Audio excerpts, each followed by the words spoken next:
Hey, so I have some pretty cool news to open this week's video. As of this week, you can join the channel as a member. A few of you guys have been asking for this, which first of all, I'm really appreciative of that. But if you don't know, basically joining the channel as a member is a way of helping the channel. It's like $5, and you get to have a badge next to your name to show everybody that you help support the channel, and you get emotes that you can spam in premieres. So if that sounds cool to you, go ahead and hit that join button that's right beside the sub button, and if you haven't done so yet, also consider hitting that subscribe button. That'd be super appreciated. But with that said, let's go ahead and talk about this week's episode of Alicization, episode 19, Awakening. So I feel like this is an important thing to note in regards to this week's episode. With SAO videos, some of you guys know this, some of you may not, but with SAO videos, I have to record them like the next day in the morning. So at the time of recording this, it is Sunday morning. Well, it's like 11-ish now, but when I saw it, it was Sunday morning. And watching this in the morning with a cup of coffee had me 6 billion different kinds of hype, right? Like, this was the best thing I could have watched to get me hyped up and ready to face the morning. Because watching Kirito throw down with Visago was far and away one of the coolest things. And it absolutely had that sort of like Saturday morning hype. Do you know what I mean? If you grew up in an era where you didn't have cartoons at your fingertips all the friggin' time, you had to wake up early on Saturday mornings to catch cartoons. And so there was this specific kind of hype that came with Saturday mornings, right? Because you had stuff like Digimon and Dragon Ball and Power Rangers, like all these cool like good guys kicking the shit out of bad guys, and it just had that sort of special hype because you woke up early to see it, Like, so there's something about Saturday morning hype. It's like, to me, it's like it's a very specific kind of feeling. Like waking up early to watch a show to see a good guy whoop a bad guy's ass. And there's a special kind of hype that comes with that. And honestly, I guess maybe not, because it's also kind of like SAO can get kind of intense with its violence, but like this fight had that Saturday morning hype, you know what I mean? It just had that special something to it that really worked for me. And it starts specifically with, before the fight even begins, just seeing Kirito back, like just seeing everybody welcome him back with like hype and awe at the same time. Like, a lot of people didn't even really know Kirito all that well before they knew him as like Koma Kirito, right? Komato. Jesus. So a lot of them just didn't really know him all that well. So to see him like rise up and put Visago on his heels, like that shocked a lot of them. And Renly even states, like, I knew when I saw him that he was going to use those two swords, and he was going to save us all. I'm like, Renly, did you know that? I sure as shit wouldn't have. I would have been like, this guy, this dude, and who's just like barely responding to us, he's going to save the day? How? Right? But if you know, you know. And so all of us sitting here waiting episode upon episode, ages it felt like, for this boy to wake up and save the day, this was hella hype. And seeing him return was just, I can't even put into words how excited I was. I felt like that Saturday morning, like where it's like watching Goku beat up Frieza, right? Like Goku arrives to finally fight Frieza. It's that kind of hype. Where it's like, oh shit, Kirito has arrived to fight Visago. Like, I was so hyped, dude. And it was just, I don't know, there's something just charming about it. I was ecstatic, dude. It was just a good feeling. It felt like, it kind of felt like when Goku arrives to save the day and fight Frieza, where it's just like you've been waiting for your hero to show up and save the day because all your faves have been getting picked off one by one in this hopeless fight, and now the odds have been evened. And this fight in particular, Visago versus Kirito, is a fight that has been a long time coming. Like, this has been something that has been building in the background for a while. Like, to the point where, like, when he showed up again, I was like, oh yeah, son of a bitch. Like, I was like, oh right, Laughing Coffin. Yeah, man. I totally forgot about that. So it's nice to have this, like, finally resolve itself. Like the issue of Laughing Coffin is pretty much put to bed. Or rather, put to roots. I guess we'll get into that in a sec. That shit was crazy. But yeah, like the final nail in the Einkrad coffin has finally been hit, as Kirito faces off with Visego. And they do have this, like, it felt like the end of an era. Like, it felt like the show was like, listen, Aincrad happened. Aincrad will always be important. It is the crux of these characters meeting. But with the end of Visego, well, I mean, I suppose we can always go back to Aincrad. I mean, like, Aincrad will always have a place with SAO, but this felt like the last thing that needed to be resolved, like, from the Aincrad arc. It's like, okay, now that the Prince of Hell is gone, like, the last strand of Aincrad issues are resolved. I'm sure that's probably not true. I'm sure something Aincrad related will pop up again, but for now, this felt very final, and I really appreciated the weight that this scene had, and it was really cool to see play out.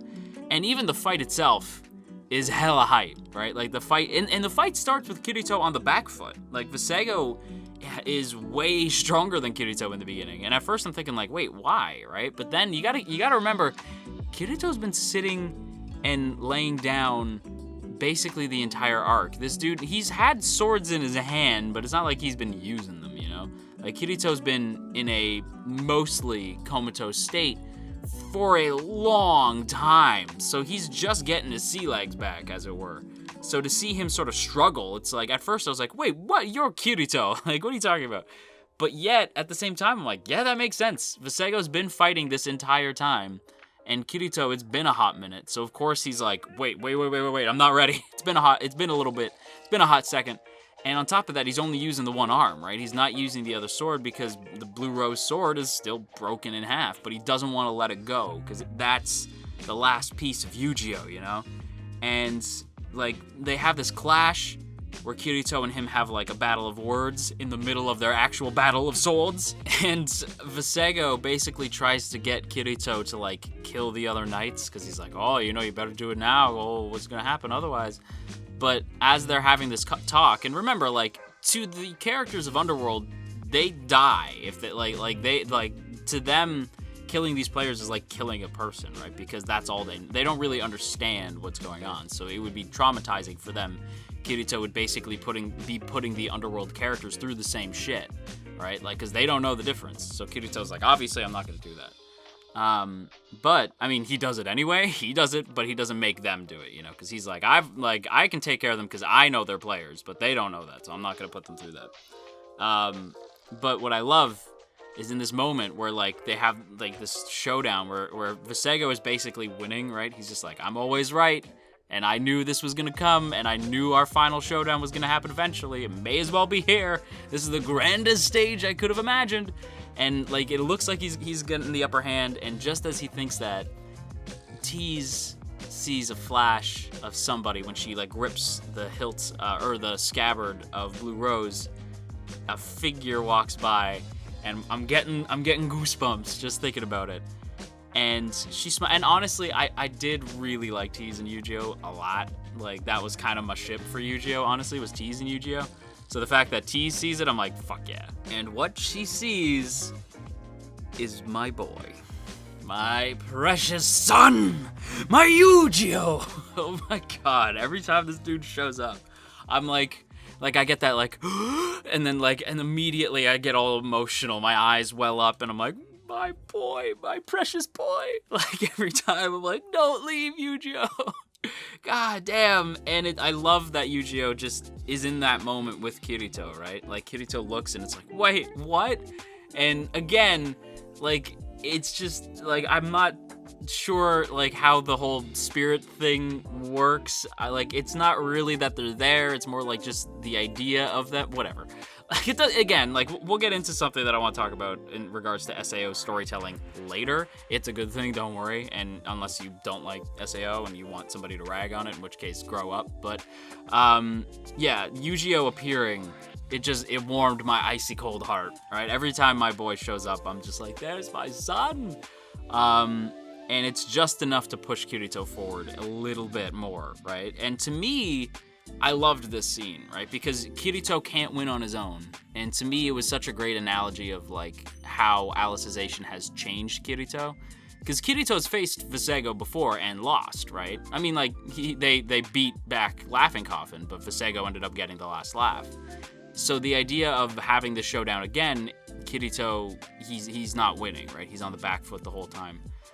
But with the sudden arrival of Yu-Gi-Oh, aka the representation of Alicization, goddamn, that rhymes.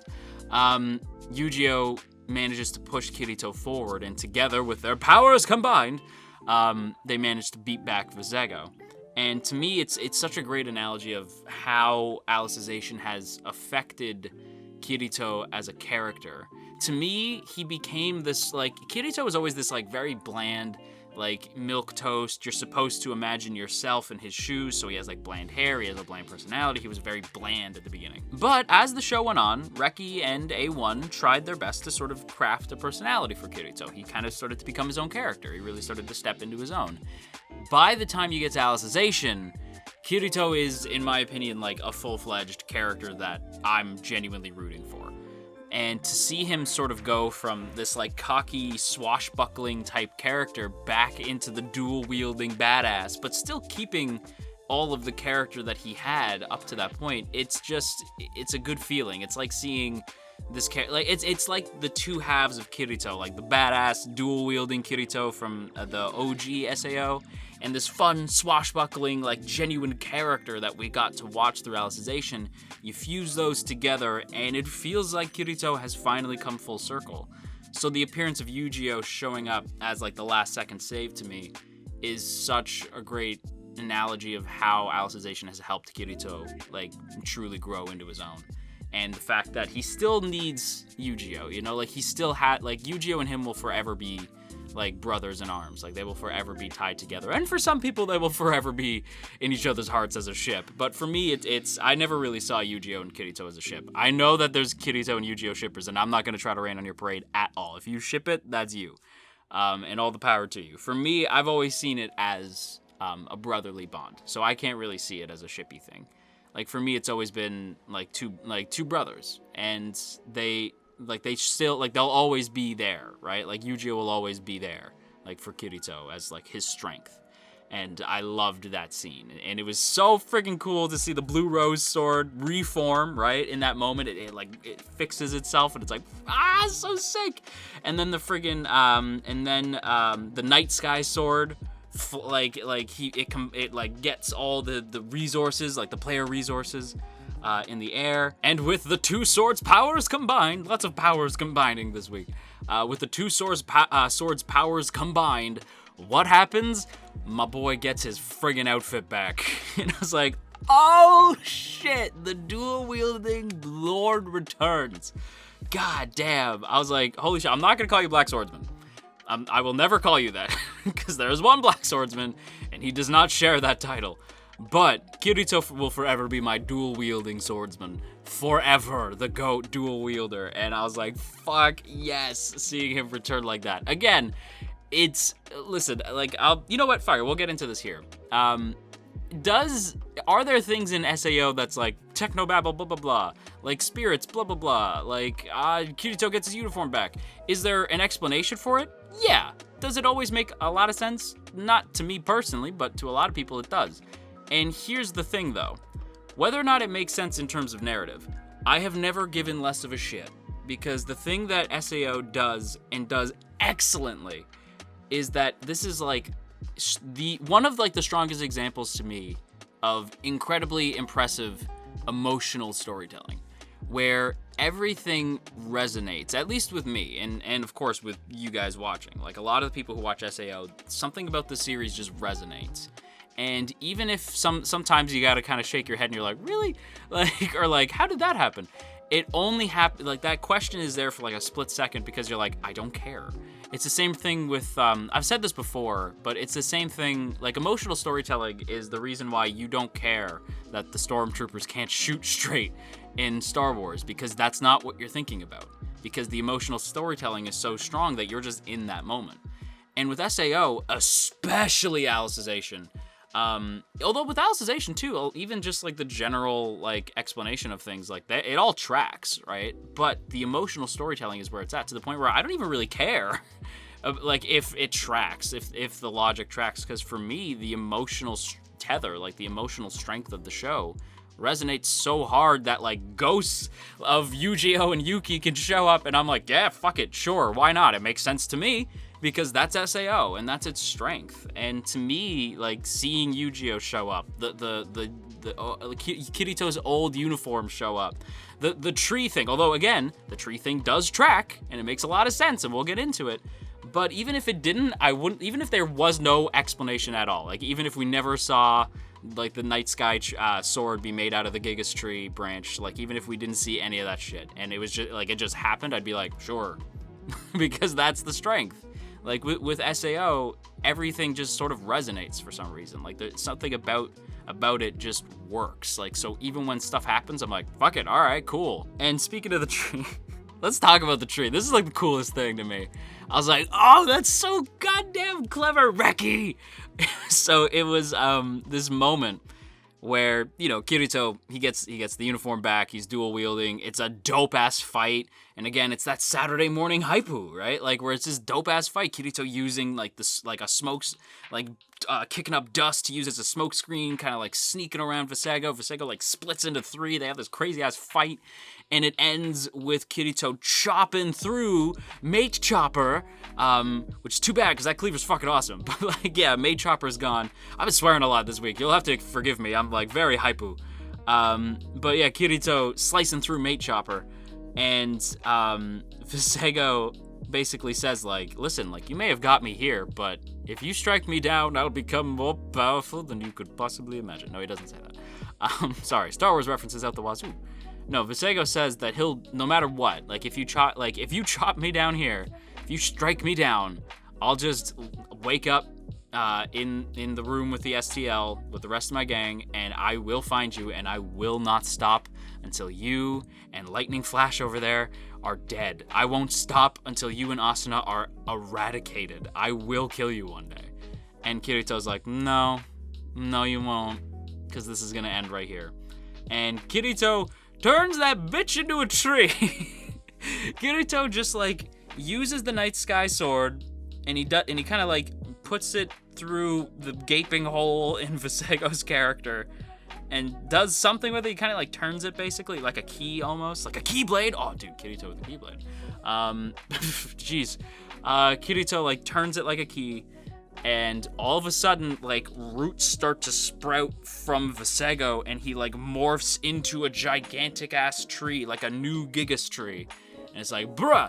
And Kirito says, like, you will remain here for the, like you will die here in this tree. And maybe someday, when a village is grown, or is raised around this tree that you have become, maybe one day 2 kids will chop you down. And it's like, aw, damn it, Reki! Like, it makes so much sense. Because to me, I'm like, again, emotionally, hell yeah, that totally tracks. Because it ties everything back in to Yu-Gi-Oh! And Kirito starting their adventure, right? So emotionally, you're like, fuck yeah, that makes so much sense. But even, like, in terms of the narrative, the Night Sky sword is made from the Gigas Tree. Like, so it's like, yeah, of course he could do that. Like, to me, I'm like, yeah, like, that makes total sense to me. And I'm sure somebody's gonna be like, that makes no sense. Screw you.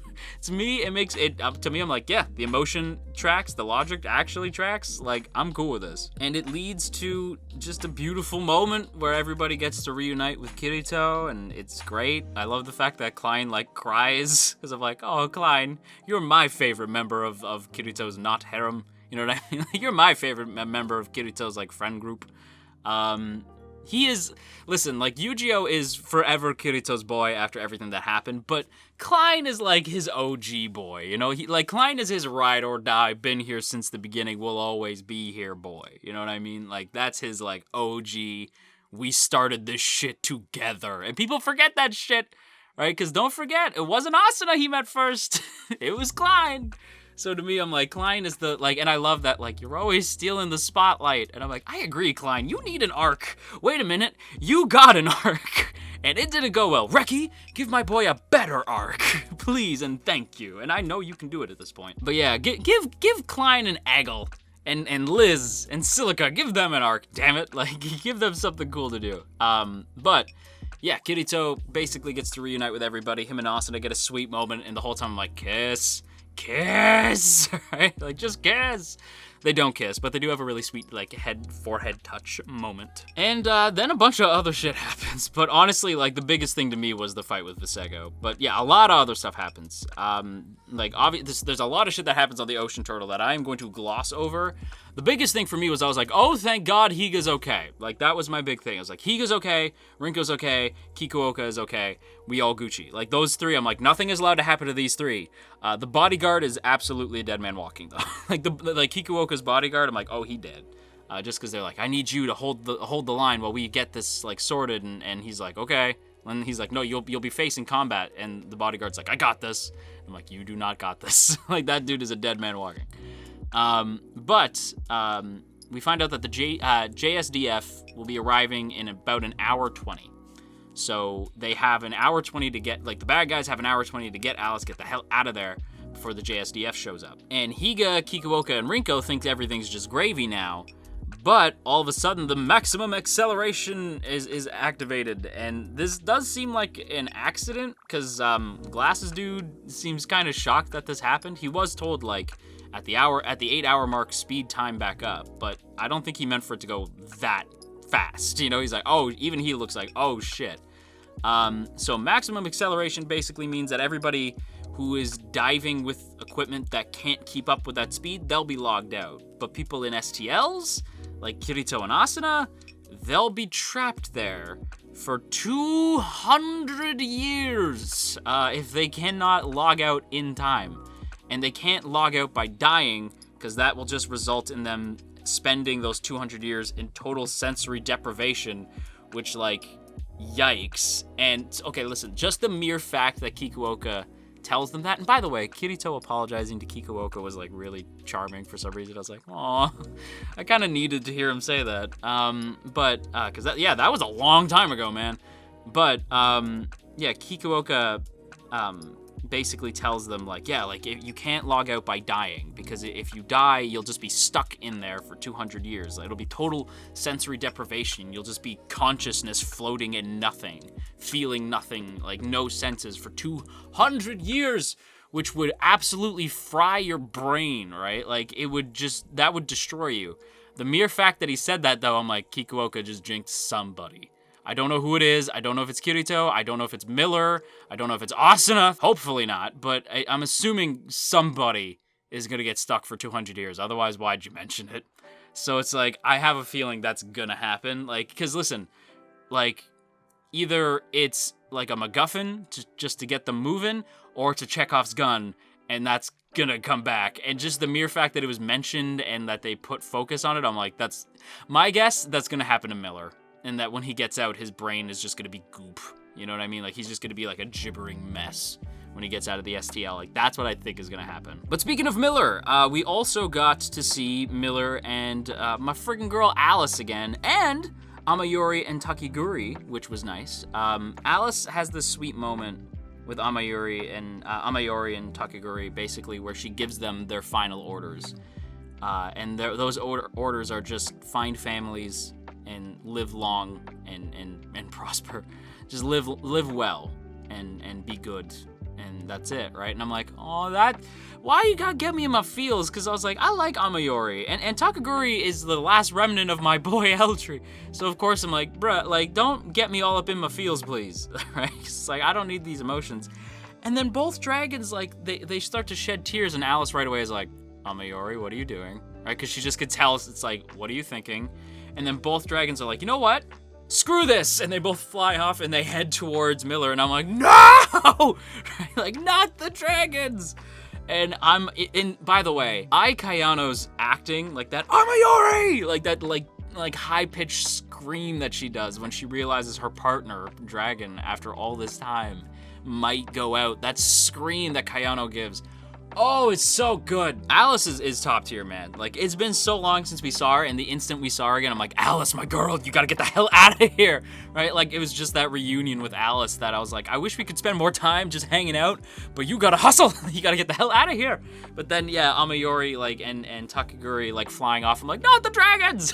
Like, oh no!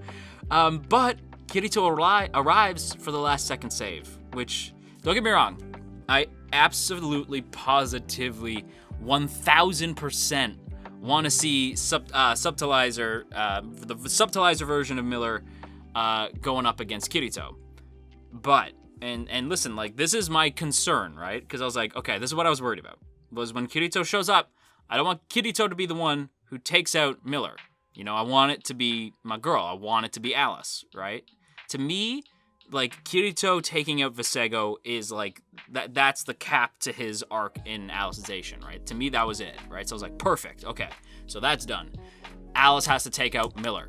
Miller isn't Kirito's villain, it's Alice's villain. Because he is gunning for Alice. He took out my boy Berkuli, and Alice's, like, who Alice viewed as her father.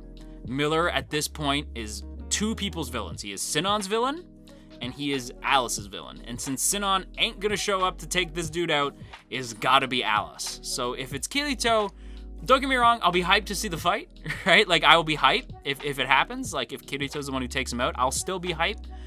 But a part of me is like, nah, Reki, let it be Alice. Like, it feels more appropriate if it's Alice, you know? Like, that makes more sense to me personally.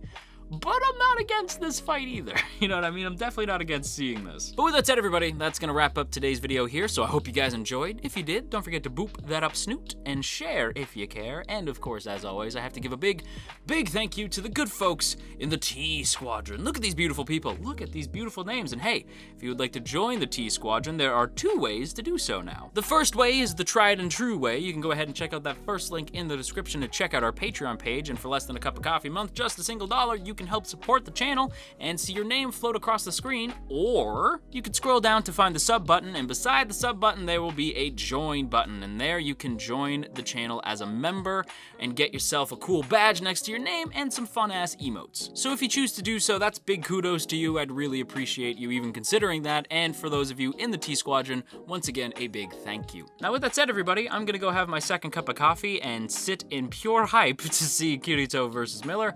And until next time, you stay classy, AndyTube, and you wash your dang hands.